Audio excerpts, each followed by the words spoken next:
Est-ce que c'est important les lois après ça Vital Kamerhe liberté provisoire?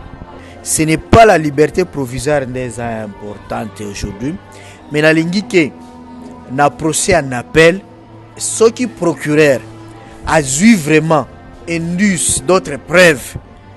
Il y a qui savent vraiment que Vital Kamerhe a Zouaka Mbongo, il a géré cet argent. En tout cas, Batikae. Mais les enfants de l'artiste musicien JB Piano aujourd'hui soutiennent leur père Vital Kamerhe. Est-ce que Egoku est un moto artiste musicien JB Pianaté donc banane bazan Angela pour soutenir Kamerhe? Non, il ne faut pas faire entrer la polémique. Nous sommes des Congolais. Hein? Moi, na ya mutu oyo te azabwete. Hein? Mutu abali mamano azaka ka papa. Hein? Et ça, c'est dans le sens nous sommes des Congolais. Hein? Et nous sommes des Bantous. Ça existe. Ça existe. Même les pères politiciens, vous allez voir leur neveu, benga bango papa. Hein? Donc, ce n'est pas ça le problème. Mais aussi, il faut reconnaître que pouvoir lelo bakoti sa makambokeo ceux qui batamboli na nzela au peuple à lobby et ceux qui peuple à lobby il faut institution et la ndenge peuple lobby basala ngo na mama mabunda na Assemblée nationale mais lelo siko Vital Kamerhe pe asali yango peuple pe asali yango na balabala a réclamer liberté à quitter Vital Kamerhe bon totali peke ceux qui justice pe akolanda yango mais moi j'aime que la justice éthique à la indépendante.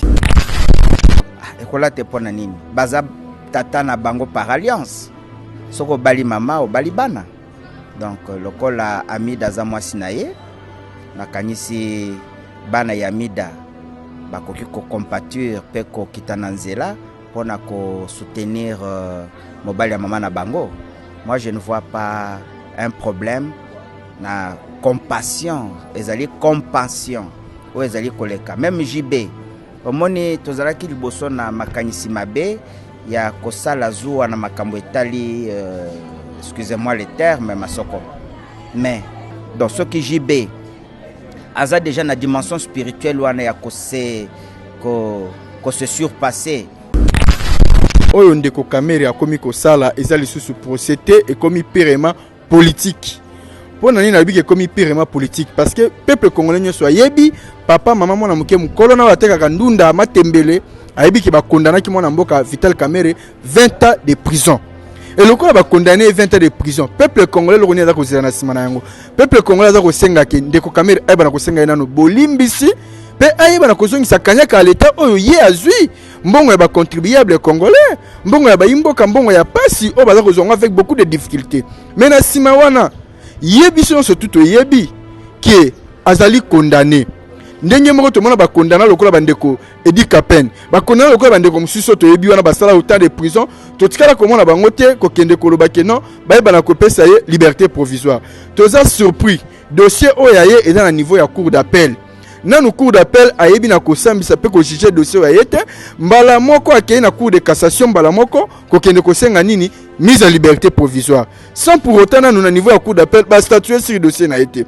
et bato ayeba komi koloba ke non ko marcher pour na koloba ke aza innocent ba pesa ye liberté ba libérer ce qui ba lobi bongo c'est que biso to koloba ke bande commission ba marcher pour na ko senga pe liberté na ndeko Jamal.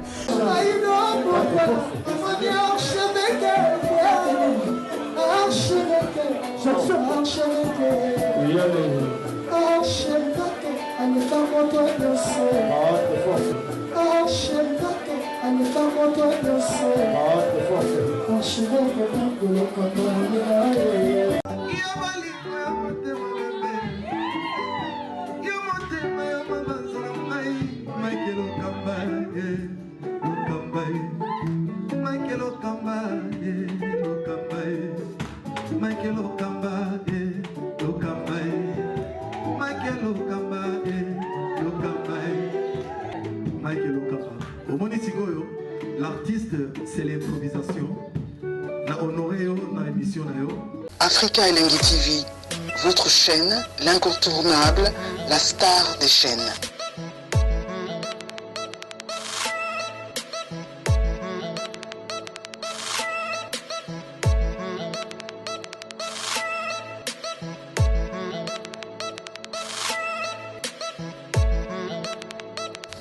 Africa Elengi TV, la magie de l'info.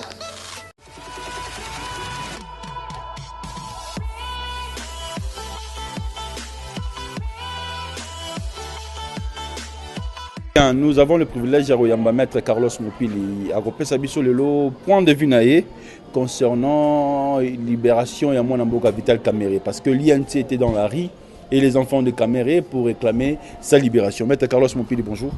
Oui, bonjour. Bande quoi INT bazaki na balabala, tout le monde peut bande quoi FDC allié et bah tu le ko accompagner mon amboka Vital Kamere.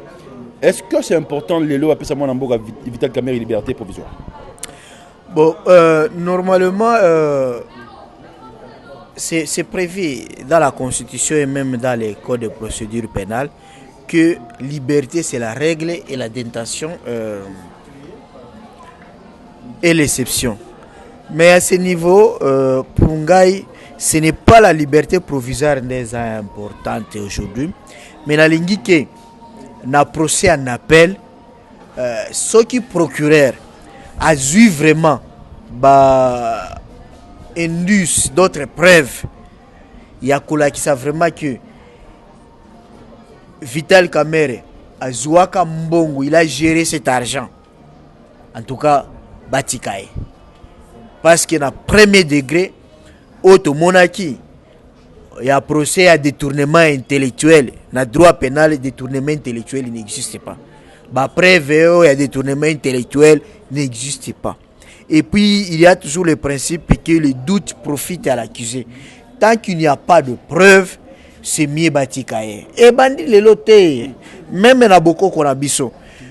Au moni moi si on a téléphone au kangi au beti au atangi mutuke makangu na. Non, au kolanda moi si na o malembe tango kutie na kati ya hotel wana ukangie. Nde bakanga ka mutu.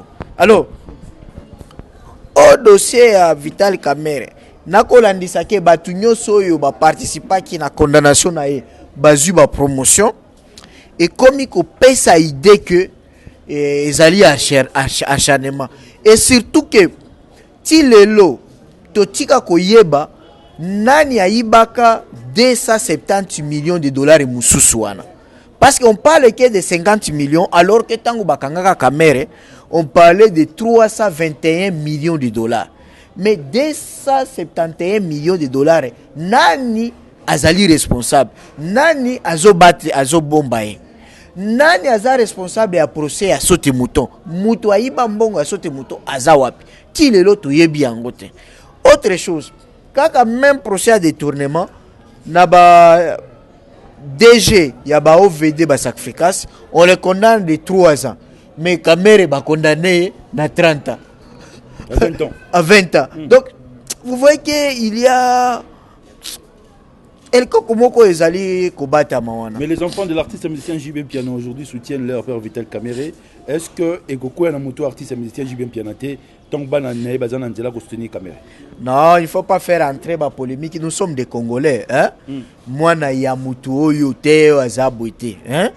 Mutu abali mamano azaka ka papa. Hein? C'est dans le sens que nous sommes des Congolais. Hein? Et nous sommes des Bantous. Ça existe. Ça existe. Même les pères politiciens, vous allez voir leur neveu, benga bango papa. Hein? Na baleki. Donc ce n'est pas ça le problème.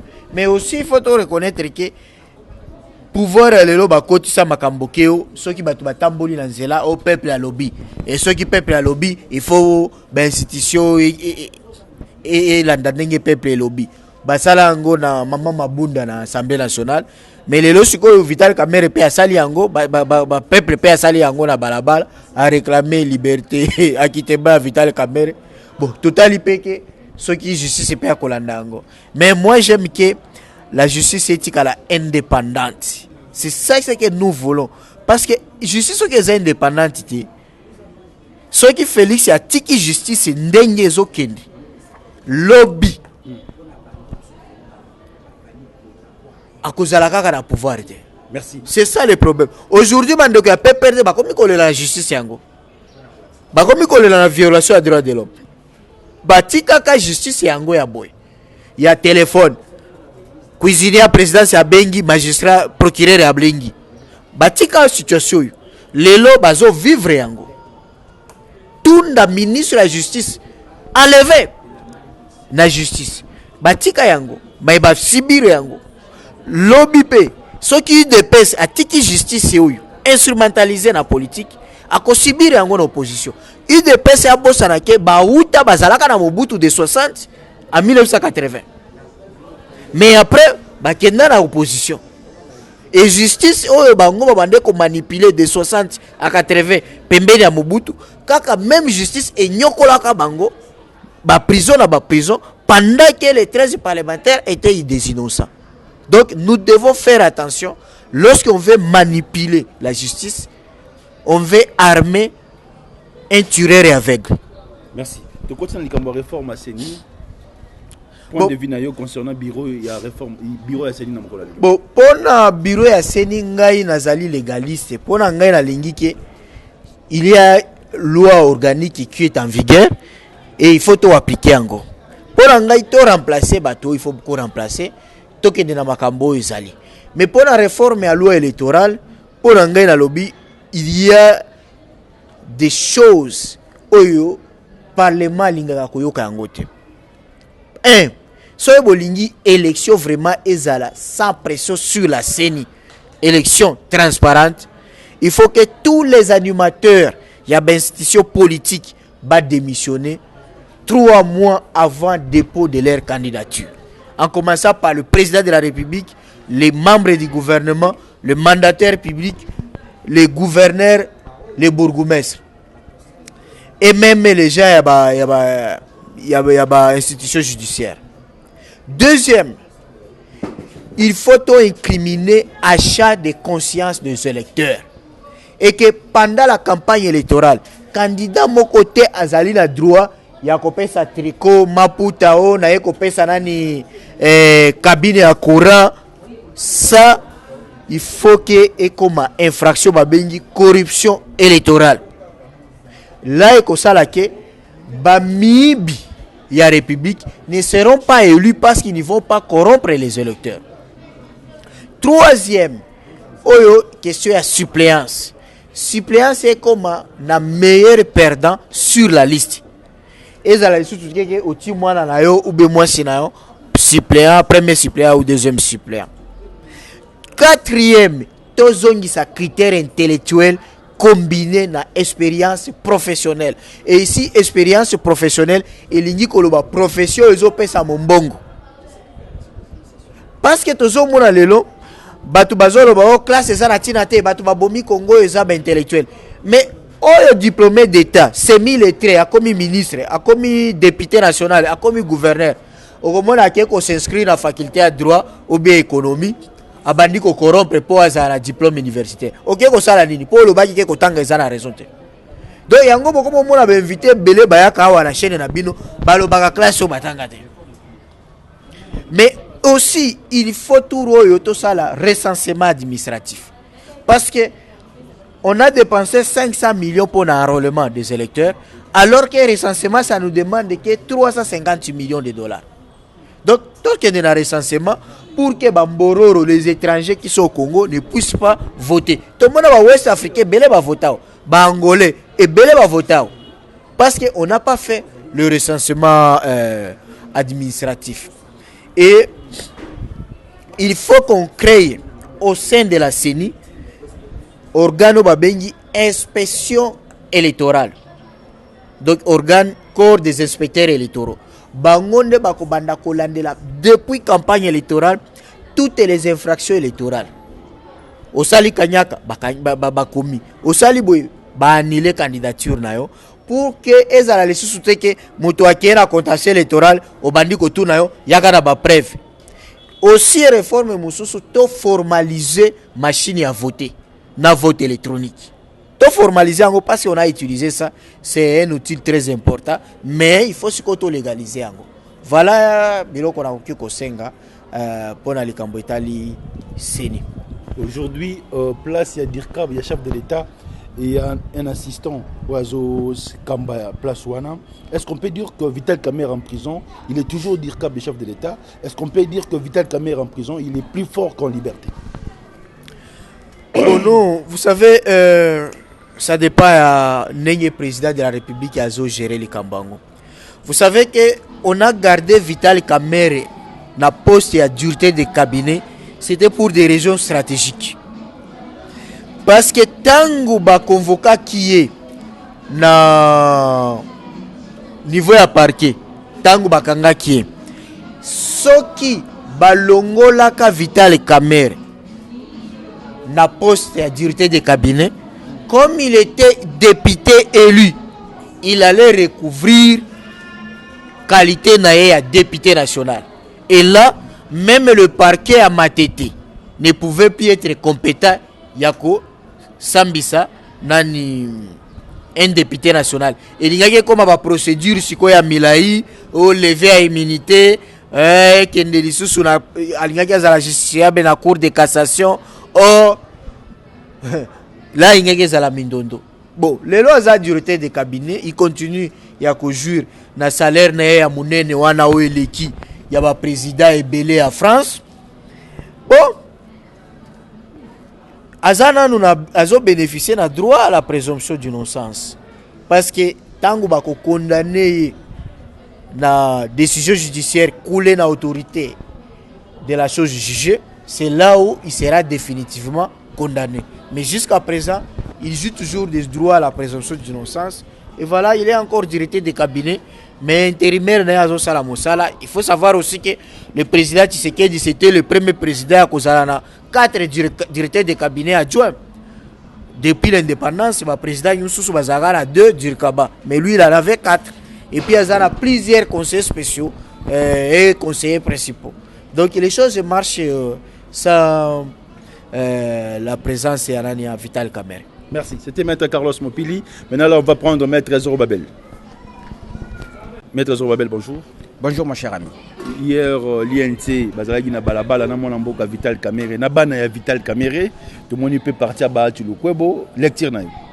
Bon, nakanisi Bahati Lukwebo azali Moshi, Vital Kamerhe azali Moshi, Koko zala na cadre ya solidarité provinciale. À soutenir Ndeko pour na passe au Azalina Yango.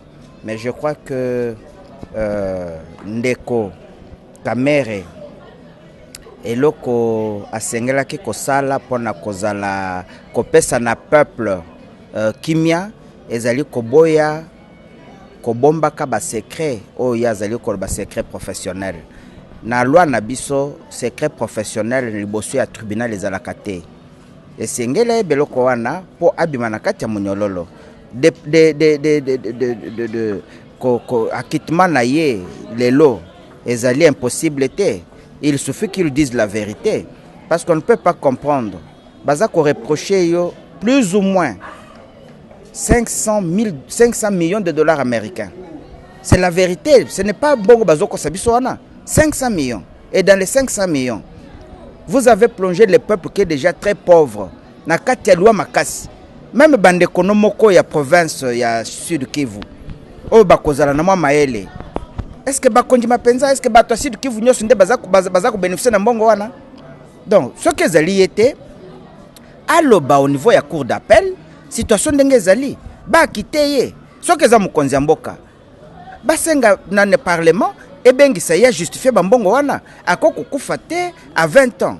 Donc ça c'est mon point de vue et je pense que je compatis avec cette arrestation qui prend des tournures trop politiques, mais Sengeli ayeba que la justice innocente o ezako kanisa que peut-être ndenge ba présenter ba fait, c'est limite dans des faits ezali bongo l'air bazotu ne mituni azo kanga makaka na koloba te po ezali bazulu kande mutu ya Tshisekedi.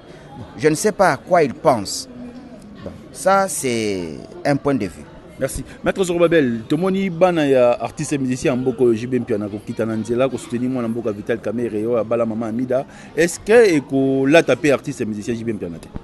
Ah, eko la te pona nini? Azali baza tata na bango par alliance. Soko bali mama o bali bana. Donc lokola Amida za mwasi na ye nakanisi bana ya Amida bakoki ko compatir pe ko kitana nzela pona ko soutenir mobali ya mama na bango. Moi je ne vois pas un problème na compassion, ezali compassion ou ezali koleka. Même JB omoni tozalaki liboso na makanisi mabe ya kosala zuwa na makambo etali excusez-moi le terme masoko mais zuwa eza malamu salela nzambe linga yawe koleka biloko nyonso nous a enseigné la Bible ezali kolinga mwasi koleka nzambe te donc ce qui JB aza déjà na dimension spirituelle wana ya ko se surpasser pour na intérêt ya biso bato aza ko tia mwasi liboso te. Je crois que il pose un bon acte d'amour. Ce qui compte c'est l'amour ici-bas. Donc kokangama ya Vital eza na ba connotation mingi aza ko clamer toujours innocence na ye. Webi moto azali convaincu na culpabilité na ye alakisaka yango pe polele ke te naza convaincu te. C'est vrai que Vital soko landi procès na ye que moi j'ai suivi, il n'est pas condamné à titre principal, ce n'est pas lui. C'est lui, il est condamné lui comme complice qui a favorisé en vertu de l'article 21. Il y a loi nabiso, il y a code pénal. Lui n'a pas volé, mais il aurait donné des ordres qui auront permis à ce que Jamal azwa mbongo. Mais pourquoi mbongo wana toka maintenant montant o ebimaki ya suka 67 millions? Pourquoi bao bazui rétro-commission balandeli bangote? Eza mbongo à l'État. Mbongo ebimaki 67 millions. 57 nde eza na problème. Mais oyo baliaki ya likolo wana. On doit aussi restituer cet argent à compte. Zambongo na biso otochaka chaque fois mabonza ya l'État. Donc ngana kanisi à l'allure où nous allons est comme purement na connotation politique. Et soit comme politique eza malamu te. Hein? Eza malamu te. Donc ndeko Tshisekedi doit repenser stratégie naie. Je crois que c'est stratégie malamouté. Il doit repenser stratégie naie parce qu'au stade où nous sommes, je ne vois pas un juge oyo azali manipulé à côté ça ndeko kamere na kati ya situation wana. Donc c'est cela. Mwana mboka ni mwana temi alobi wa kosimba mwana mboka Antoine Félix Tshilombo Tshisekedi akokutana na nzela na ye et puis lecture na yo na likambo ya réforme ya bureau Seni. Deux questions. Oui, d'abord nous avons bureau Seni. Oyebi applaudissement ya peuple congolais. Mokolo ya prestation de serment ezalaki ya que papa lobaki le peuple d'abord. Mon cher ami, Deutéronome chapitre 27 Ezolo Babouena verset 16 si j'ai une bonne mémoire. Maudit soit l'enfant qui n'obéit pas à son père et à sa mère. Papa Tshisekedi alobaki eloko moko munene constitution otozanango eza constitution ya miyibi ya bitumba ya conflit ya makamingi ezo protéger bato il faut tout ça la constitution ya malamu et biso tokanisaki topesa maboko epai ya mwano ya ye Félix Antoine Tshilombo Tshisekedi ou Tshisekedi Tshilombo po ya kosalela oyo ezalaki mayele ya tata et tata wana za tata moko n'importe quel tata te parce que tata wana za na bomoi bato nyos balobaki moto aleki Tshisekedi wa mulumba na mayele azate. Alors ya ko bwaka mémoire ya tata wana boyena kati ya zamba te musala biso tondimela kezalaki constitution nanu il faut tomber non seulement parce que ezali constitution oyo ndeko Kabila nda pilotaki yango mais parce que na kati nango ezali constitution moko ezali ko garantir ni ba institution mboka ni bon fonctionnement mboka na biso te. Alors moi je pense que sur ce point de vue à Seni ba préalable ezali mwana no mwa mingi préalable za mingi. Il y a ce problème de la constitution. Il y a ce problème de la loi électorale elle-même. Mais avant comme awana il y a un problème, il y a identification. Plus de 500 millions bayibi. Pourquoi kokaki focaliser nano demande na musala na ye na kopesa biso boanya valeur ya bomoto, carte d'identité. Carte d'identité. Toza na carte té. Ça c'est très malheureux. Bazo se kabiso partout. Moto alinga zwa carte il faut que ndoka passeport. Or passeport lelo. c'est $250. Encore un pays de maudits, un pays de voleurs. Dans aucun pays du monde, même aux États-Unis, passeport est $40. $40. Et ça, on dit que nous avons un chef dans ces pays et chef wana azota loko la monité pour na ozo passeport na mboka nomoko obimisi plus de $200. Ça, ce sont des faits que nous lui demandons. Je crois que ceux qui zongeli na dialogue, tokei na dialogue. Dialogue ezali kaka bato basimbi makila bato bazabandu ki pona ko ponde bazo pouvoir te. Dialogue ezali biso nyonso bana yo ya Nzambe, bana ya Satan, to fondi esika moko, mokilo za biso, esengeli to partager pouvoir. To partager pouvoir. Ba poste oyo bino bomoni ke bokozwa. OK, bozana droit ko vivre. Biso pe ba kolombo ko Nzamba pesa ki mboka. To na droit ko vivre. Ngana za ko mituneske Mobutu azalaka boye na butu azwi mwa vewe na ye. Azako tambola mboka mobimba komona ndenge bato bomona pasi. Yango azalaka peut-être des fois na ba décision ya bwanya vis-à-vis na peuple. Est-ce que ndeko na ngai Félix azali kozwaka ne fiske ngonga ya kobima na cité komona makambo ezo salama. Alors soko zongi kote msokuta ke ba accord asignaki na FCC ezako permettre ye asala musala malamu te. Alors question. To sala nini? To kende na bitumba te, sengisa dialogue. Même si vous êtes la présidente de la République pendant la transition, mais Banamboka Bafanda, Bakor est tombé, total net au sala musala, de sorte que Mboke Zongela sur le rail. Mboke Zongela sur le rail. Na personne kamokomoke. Prenons le cas de gestion ya Mboka Nabiso. La gestion la meilleure qui a existé dans ces pays, ezali gestion il y a 1+4. 1+4. Et nous avons estimé sur le plan spirituel que pour nous protéger le chef de l'État, Mboka Oyo, et Sengeli, 4 vice-présidents, on va représenter 4 tendances linguistiques Mboka Oyo. De sorte que la décision mingi Mboka Nabiso est monopolisée dans mon côté. Parce que les Rezali Mukonza Mboka comme le roi Mboka Oyo, il décide comme il veut. Et donc, l'air Bamindele, les États-Unis, les grandes puissances, Bameki intimider, il va céder. Et quand tu le cèdes, c'est la ruine de tout un peuple. Donc, les Zambo comme trop en viennent à Bamindele, trop en viennent à la grande puissance, et c'est lié. Ayeba que l'Ikambowana y a réforme profonde, il y a institution na biso ya mboka, ezali ndezalaki même souci munene ya tata na ye. Parce que tata a travaillé qui na azaka parmi les néocolonialistes, les gens qui avaient participé au gouvernement, et assassiné qui gouvernement Lumumba, et assassiné Lumumba, et assassiné la démocratie dans Mboka Nabiso. Ils le laissaient. Et suite, il y a un des papas qui m'a dit non. Et Sengeli, to Mboka Nabiso. Et que Mboka passe par quoi? Passe par ce qu'il avait pris comme décision dans Ngonga Soukalobi, et Sengeli constitue toute une réforme profonde. C'est ce que nous lui demandons. Parce que pouvoir oyaye lelo, qu'on ne se voile pas la face. Bato basenga ki na Kabila que Balouba basi Congo basi bazu pouvoir. Baswahili bazu pouvoir. Congo bazu pouvoir. Balouba nde bazu pouvoir te. C'est le mouvement pour la libération des consciences et notamment Maître Zorobabel. Et Ndeko Kabila a compris. Ndeko Kabila, en faisant des alliances avec lui, il pouvait aussi le faire avec Fayulu et consort. De ce cas qu'on reconnaître même si Bokonze Wutite et Kozala passe. Merci Maître Zorobabel.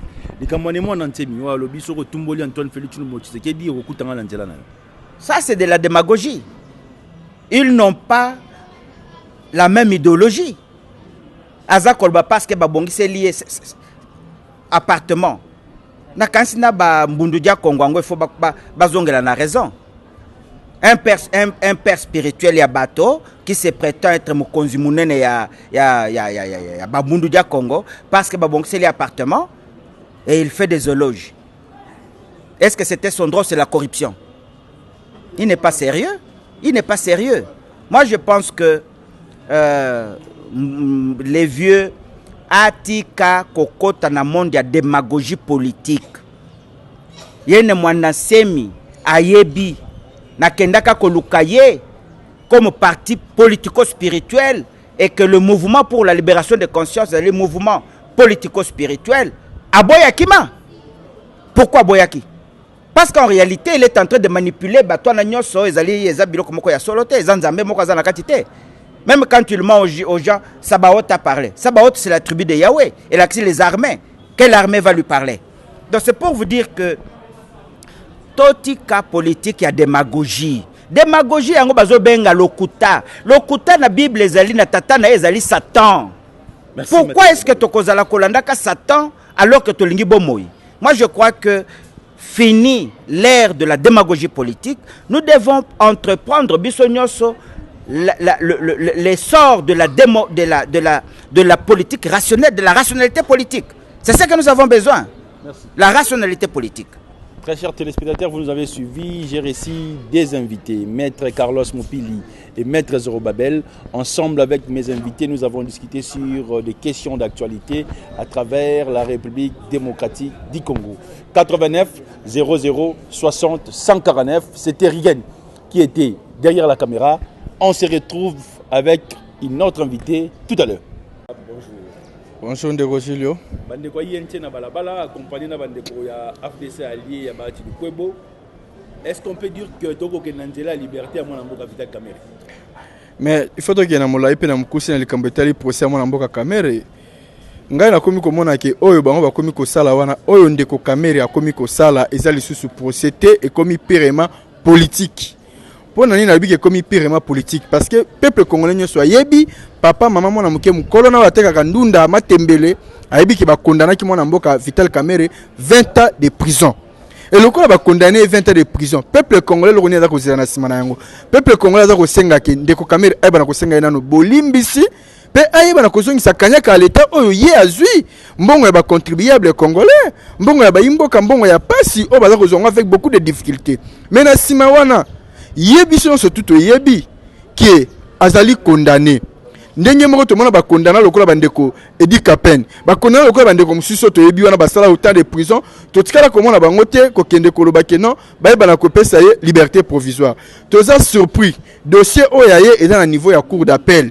Nanu cour d'appel ayebi na ko sambisa pe ko juger dossier oyete mbala moko akei na cour de cassation mbala moko ko kende ko senga nini mise en liberté provisoire sans pour autant nanu na niveau ya cour d'appel ba statuer sur dossier na été et bato waye ba komi ko lobake non ko marcher pour na ko lobake aza innocent ba pesa ye liberté ba libérer ce qui ba lobi bongo c'est que biso to lobaki bande comme suba marché pour na ko senga pe liberté na Ndeko Jamal to lobaki bande comme suba marché pour na ko senga pe liberté na Ndeko Muima pe ko senga liberté na Ndeko Benjamin Wanga parce que tant ba ba lobaki yaza innocent c'est que batinyo so bakanga ki baza innocent to ke ne pe na molai pe na vérité na likambu peuple congolais so ayebi keno likambu Ndeko Kamere ezali likambu oyo e ba yebaki na ko sambisa yango na miso ba imboka nyoso pe ba sila ko na na etando ike pendant tant molai a jusqu'à ce que ba ko katela 20 ans de prison ce qui réellement il y a interjecté qui appelle. Ils ont droit constitutionnel, c'est normal. Il y a quoi interjecté appel. Ce qui peut remarquer dans la cour de cassation, ce n'est pas mauvais parce que ils ont constitutionnel. Mais tu l'as dit que qui na semba pe na limemia. Tu boy ko luka ko polémiquer, ko politiser les Cambouana pour na ko yeba na ko konse ba esprit mususu ya mabe na sima ya dossier wana. Ngai na za ko sala confiance na justice na biso, yemo ko passer la confiance na justice ya biso. Mais na za ko se souvenir na maloba na yemo ko ba na kata prison.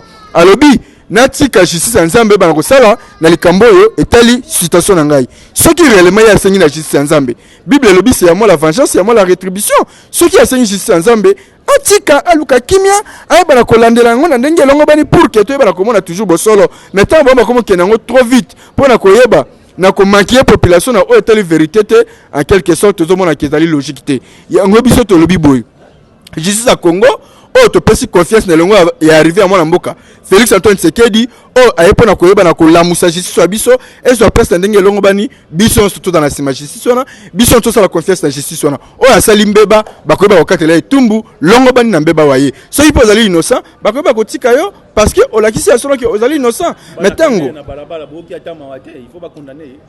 Non, bana Kamere mbana mwana maman mi da Daïda na Soraya na balabala réclamer ka liberté à papa na bango. Est-ce qu'il faut pas condamner? Bongo bao bakatela bao 20 ans de prison entre autres le ko bande ko ba Edi Kapen bazangi pe bana. Baza pe bana bango ba pe basi bango ba butu ko amoy kino mokolo malelo.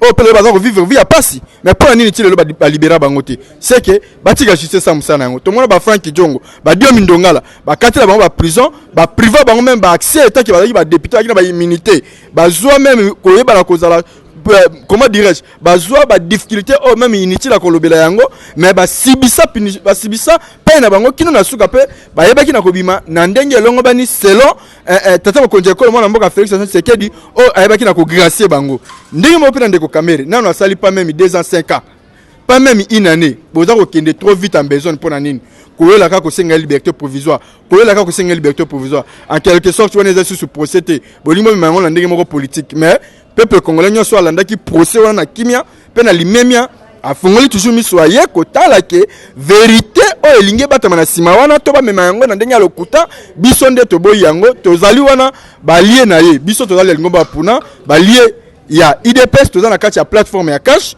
mais biso tozana na te pona koluka koloba likambo ya Kamere koloba non tozande ko pesa ka confiance na justice ceux qui azali coupable batika toujours justice a continuer ko sa musana ye ndenge ya condamné ki na premier degré ndenge ba ba ki na deuxième degré na cour d'appel tozela peka ka justice ay ba na kokata ceux qui ba ko atténuer peine na ye lokola ye na cour d'appel tokoyeba ceux qui ba ko maintenir ka peine wa ye à 20 ans wana tokoyeba yango olie ba polémique yango olie ba kotsa yango mo politique moko ya se wana olie to koma komona ba invité oyo ba lobaka kutuke yende mutu azwa 15 millions o ba bimisila biso masola 15 millions te moni ba komisi ba accompagner terre na ye kokenda ko talaka ye kokenda ko landaka ye comme 6 mois eloko moko batami na sima ya procès wana mais biso confiance à biso dans la justice moyen to polémique yango to mais on a ndenge belebele ezali te poto ebi ke justice wa biso et comme justice wa Semba mwana mboka ni mwana ntemi ya lobi ya kotumbola mwana mboka Antoine Félix Tshilombo Tshisekedi ya kokutana na nzela na ye point de vue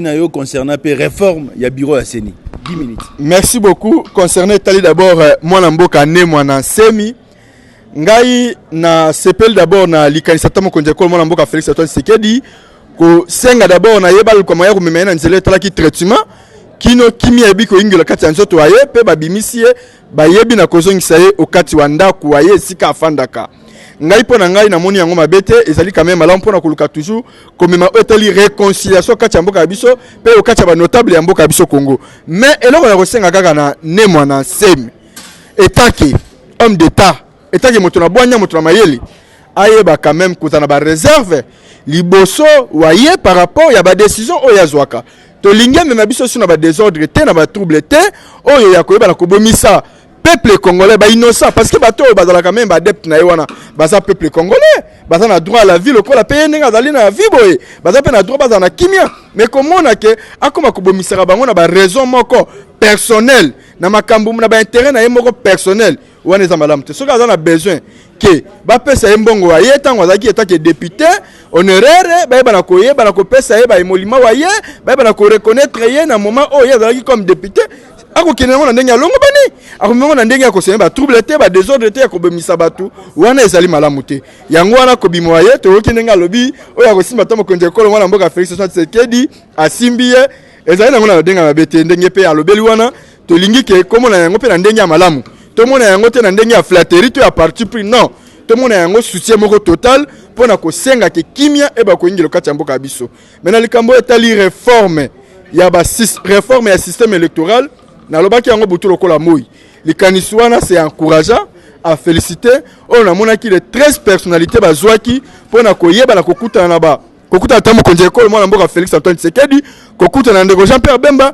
kokutana na ba notable ya minene mboka ya biso oyo pona kopesa makanisi na bango na oyo etali réforme ngai na encourager yango mais na mona ki na cahier de charge na bango nde ezaki mona makambo mususu oyo ezanga ki na kati wana entre autres na koloba likambo etali identification et recensement ya ba imboka il faut eba na kosalema parce que ezali pe parmi ba biloko oyo e ko mema iki okati ya mboka biso na oyo kozanga kozala na ba carte d'identité okati ya mboka biso pona koyeba na ko détecter ba vrai congolais nani ozali mwana mboka pe nani ozali mwana mboka te ko kitape lisusu na likambo oyo tali likambo ya ba ndeko ya biso na likambo etali maponami élection e bana ko kende kaka obele na tour moko e bana pe ko sala vraiment malamu te to lingi élection zonga au détour ndenge sali maka na 2006 ba élection ezonga au détour pamba te Congo mba e ko ingela à peu près 80 millions d'habitants comment la mboka munene boye ko kena biso na élection un tour eza ko bimisa président de la République na ba pourcentage ya muke eza na ndenge elongo banité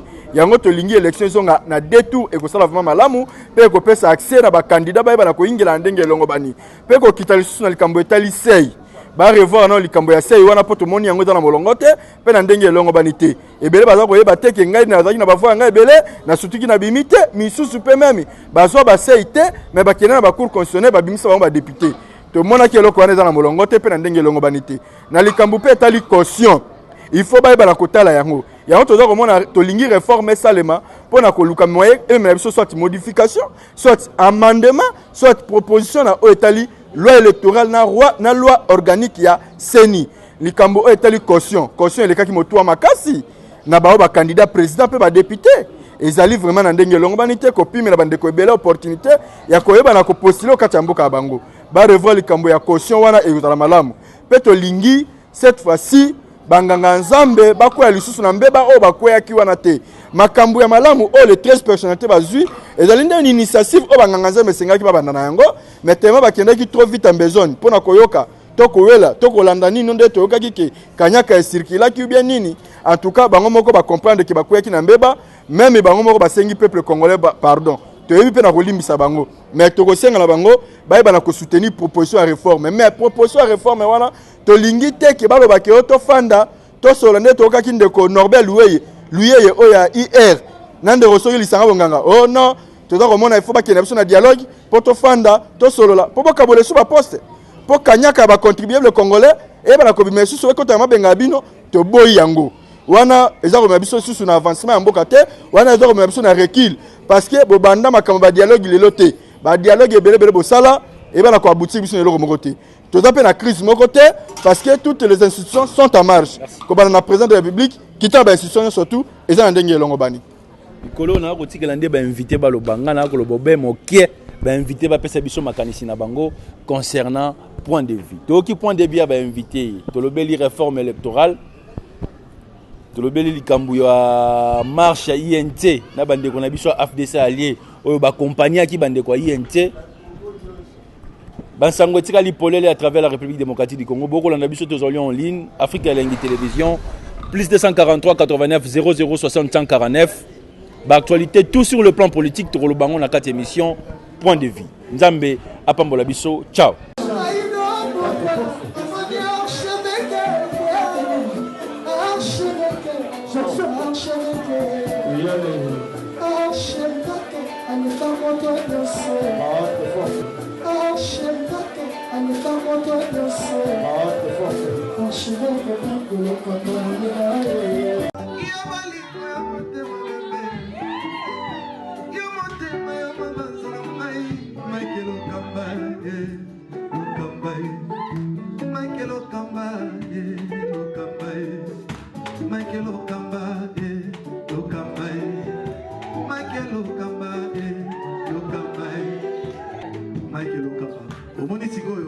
L'artiste, c'est l'improvisation. Na honoré dans l'émission. Africa Elengi TV, votre chaîne, l'incontournable, la star des chaînes.